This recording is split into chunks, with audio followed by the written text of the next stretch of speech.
समय पश्चिमी एशिया की हालत चिंताजनक है। बीते 2-3 हफ्तों में जयशंकर जी ने और हरदीप पुरी जी ने इस विषय पर सदन को जरूरी जानकारी दी है। अब इस संकट को 3 सप्ताह से ज्यादा हो रहा है। इसका पूरे विश्व की अर्थव्यवस्था पर, लोगों के जीवन पर बहुत ही विपरीत असर हो रहा है। इसलिए पूरी दुनिया इस संकट के जल्द से जल्द समाधान के लिए सभी पक्षों से आग्रह भी कर रही है। अध्यक्ष महोदय, भारत के सामने भी इस युद्ध ने अप्रत्याशित चुनौतियां खड़ी कर दी हैं। ये चुनौतियां आर्थिक भी हैं, नेशनल सिक्योरिटी से जुड़ी भी हैं और मानवीय भी हैं। युद्धरत और युद्ध से प्रभावित देशों के साथ भारत के व्यापक व्यापारिक रिश्ते हैं। जिस क्षेत्र में युद्ध हो रहा है वो दुनिया के दूसरे देशों के साथ हमारे व्यापार का भी एक महत्वपूर्ण रास्ता है। विशेष रूप से कच्चे तेल और गैस की हमारी जरूरतों का एक बड़ा हिस्सा यही क्षेत्र पूरा करता है।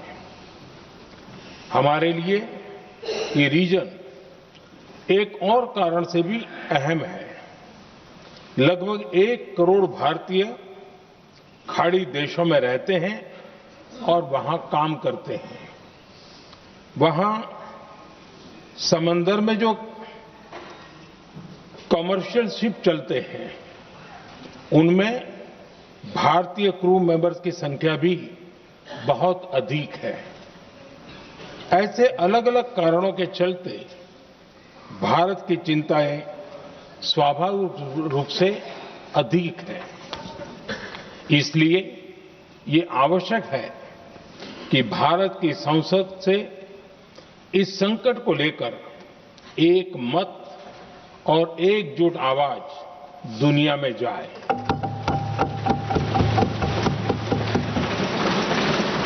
अध्यक्ष जी, जब से ये युद्ध शुरू हुआ है तब से ही प्रभावित देशों में हर भारतीय को जरूरी मदद दी जा रही है। मैंने खुद पश्चिम एशिया के ज्यादातर देशों के राष्ट्राध्यक्षों के साथ 2 राउंड फोन पर बात की है। सभी ने भारतीयों की सुरक्षा का पूरा आश्वासन दिया है। दुर्भाग्य से इस दौरान कुछ लोगों की दुखद मृत्यु हुई है और कुछ घायल हुए हैं। ऐसे मुश्किल हालात में परिवारजनों को आवश्यक मदद दी जा रही है। जो घायल है उनका बेहतर इलाज सुनिश्चित कराया जा रहा है। अध्यक्ष जी, प्रभावित देशों में हमारे जितने भी मिशन हैं वो निरंतर भारतीयों की मदद करने में जुटे हैं। वहां काम करने वाले भारतीय हो या फिर जो टूरिस्ट वहां गए हैं, सभी को हर संभव मदद दी जा रही है। हमारे मिशन नियमित रूप से एडवाइजरी जारी कर रहे हैं। यहां भारत में और अन्य प्रभावित देशों में 24/7 कंट्रोल रूम और आपातकालीन हेल्पलाइन स्थापित की गई है। इनके माध्यम से सभी प्रभावितों को त्वरित जानकारी दी जा रही है। अध्यक्ष जी, संकट की स्थिति में देश विदेश में भारतीयों की सुरक्षा हमारी बहुत बड़ी प्राथमिकता रही है।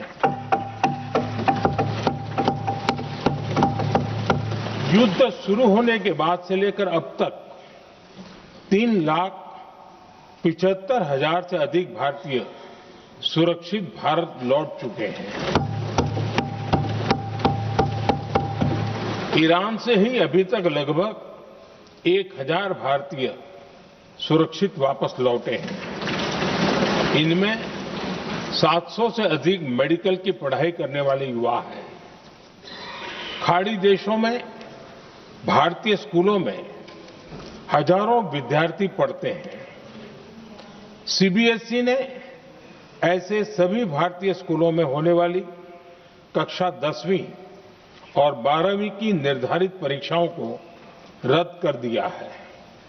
इन बच्चों की पढ़ाई निर्बाध चलती रहे, इसके लिए सीबीएसई उचित कदम उठा रही है। यानी सरकार संवेदनशील भी है, सतर्क भी है और हर सहायता के लिए तत्पर भी है। माननीय अध्यक्ष जी, भारत में बड़ी मात्रा में कच्चा तेल, गैस और फर्टिलाइजर जैसी अनेक जरूरी चीजें हॉर्मुज स्ट्रेट के रास्ते से आती हैं। युद्ध के बाद से ही हॉर्मुज स्ट्रेट में जहाजों का आना जाना बहुत चुनौतीपूर्ण हो गया है। बावजूद इसके हमारी सरकार का ये प्रयास रहा है कि पेट्रोल, डीजल और गैस की सप्लाई बहुत ज्यादा प्रभावित न हो, देश के सामान्य परिवारों को परेशानी भी कम से कम हो, इस पर हमारा फोकस रहा है। हम सभी जानते हैं, देश अपनी जरूरत की 60% एलपीजी आयात करता है। इसकी सप्लाई में अनिश्चितता के कारण सरकार ने एलपीजी के डोमेस्टिक उपयोग को प्राथमिकता दी है। साथ ही एलपीजी के देश में ही उत्पादन को भी बढ़ाया जा रहा है। पेट्रोल, डीजल की सप्लाई पूरे देश में सुचारू रूप से होती रहे, इस पर भी लगातार काम किया गया है। अध्यक्ष जी, आज की इन परिस्थितियों में एनर्जी सिक्योरिटी को लेकर बीते एक दशक में उठाए गए कदम और भी प्रासंगिक हो गए हैं। भारत ने बीते 11 वर्षों में अपनी एनर्जी इंपोर्ट का डाइवर्सिफिकेशन किया है। पहले क्रूड ऑयल, एलएनजी, एलपीजी ऐसी एनर्जी जरूरतों के लिए 27 देशों से इंपोर्ट किया जाता था। वहीं आज भारत 41 देशों से एनर्जी इंपोर्ट करता है। अध्यक्ष जी, बीते दशक में भारत ने संकट के ऐसे ही समय के लिए कच्चे तेल के भंडारण को भी प्राथमिकता दी है। आज भारत के पास 53 लाख मीट्रिक टन से अधिक का स्ट्रेटेजिक पेट्रोलियम रिजर्व है और 65 लाख मीट्रिक टन से अधिक के रिजर्व की व्यवस्था पर देश काम कर रहा है। हमारी तेल कंपनियों के पास जो रिजर्व रहता है वो अलग है। बीते 11 वर्षों में हमारी रिफाइनिंग कैपेसिटी में भी उल्लेखनीय वृद्धि हुई है। अध्यक्ष जी, सरकार अलग अलग देशों के सप्लायर्स के साथ भी लगातार संपर्क में है। प्रयास ये है कि जहां से संभव हो वहां से तेल और गैस की सप्लाई होती रहे। भारत सरकार गल्फ और आसपास के शिपिंग रूट्स पर निरंतर नजर बनाए हुए है। हमारा प्रयास है कि तेल हो, गैस हो, फर्टिलाइजर हो, ऐसे हर जरूरी सामान से जुड़े जहाज भारत तक सुरक्षित पहुंचे। हम अपने सभी वैश्विक सहयोगियों के साथ निरंतर संवाद कर रहे हैं ताकि हमारे मैरीटाइम कॉरिडोर सुरक्षित रहे। ऐसे प्रयासों के कारण बीते दिनों हॉर्मुज स्ट्रेट में फंसे हमारे कई जहाज भारत आए भी हैं। अध्यक्ष जी, संकट के इस समय में देश की एक और तैयारी भी बहुत काम आ रही है। पिछले 10-11 साल में इथेनॉल के उत्पादन और उसकी ब्लेंडिंग पर अभूतपूर्व काम हुआ है।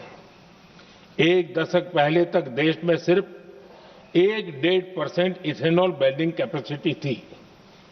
आज हम पेट्रोल में 20% इथेनॉल ब्लेंडिंग के करीब पहुंच रहे हैं। इसके कारण प्रति वर्ष करीब 4.5 करोड़ बैरल कम ऑयल इंपोर्ट करना पड़ रहा है। ऐसे ही रेलवे के बिजलीकरण से भी बहुत बड़ा फायदा हो रहा है। अगर रेलवे का इतना बिजलीकरण न होता तो हर साल करीब 180 करोड़ लीटर डीजल अतिरिक्त लगता।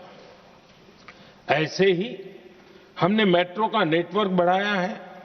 2014 में जहां देश में मेट्रो नेटवर्क 250 किलोमीटर से भी कम था, आज ये बढ़कर करीब 1100 किलोमीटर हो गया है। हमने इलेक्ट्रिक मोबिलिटी पर बहुत अधिक बल दिया। केंद्र सरकार ने राज्यों को 15,000 इलेक्ट्रिक बसें चलाने के लिए दी है। आज जिस स्केल पर वैकल्पिक ईंधन पर काम हो रहा है, उससे भारत का भविष्य और सुरक्षित होगा।